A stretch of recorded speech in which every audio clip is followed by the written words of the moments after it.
Сәлем достар, Сладкая хобби KZ каналына қош келіпсіздер. Бүгін қатпарлы пирожный жасаймыз.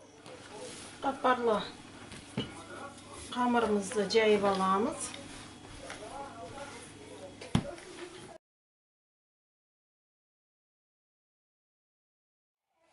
Үш бөлікке бөлеміз.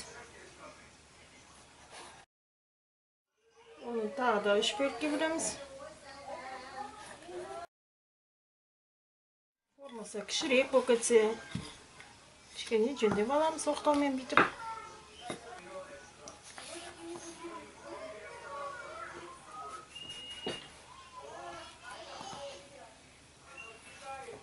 Былайынан қоятын боламыз.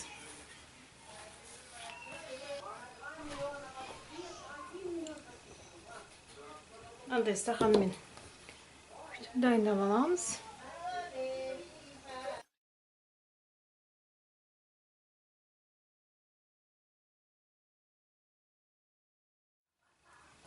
Енді қалған тесталардан жинап, мынаған тағы да бір буден жасай саламын.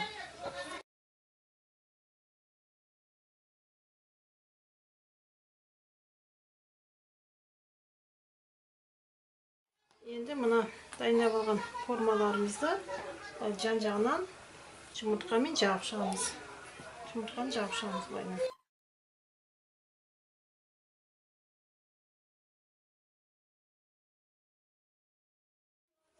Үш қабаттан болып шығады.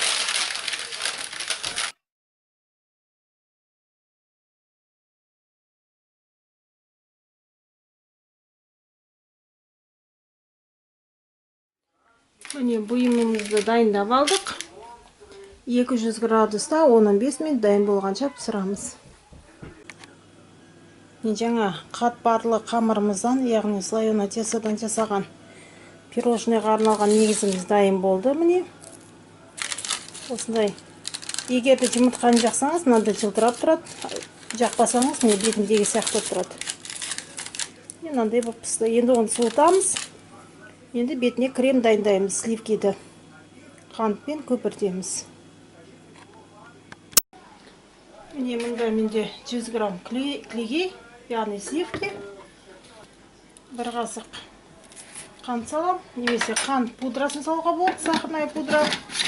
Себебі менің клейгейімде бірде бір қант жоқ. Егер сіздікі растительный сливки болса, оны қараңыз, ода қанты болады.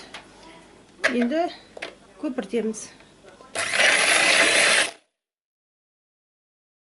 Не бұлай аударсақ та түк болмайды, ол ақпайды ешқай жерге. Міне дайын.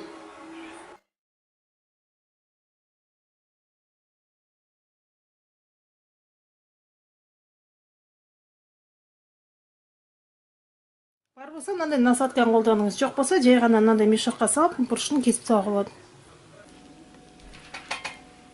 Наполняем наши пирожные сливками.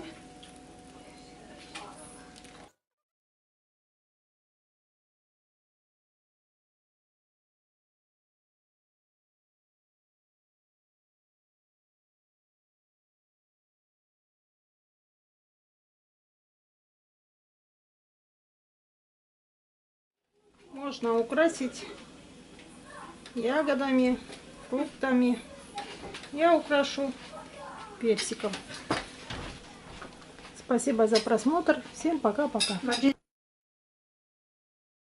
Қарағандарыңызға рахмет. Сау болыңыздар.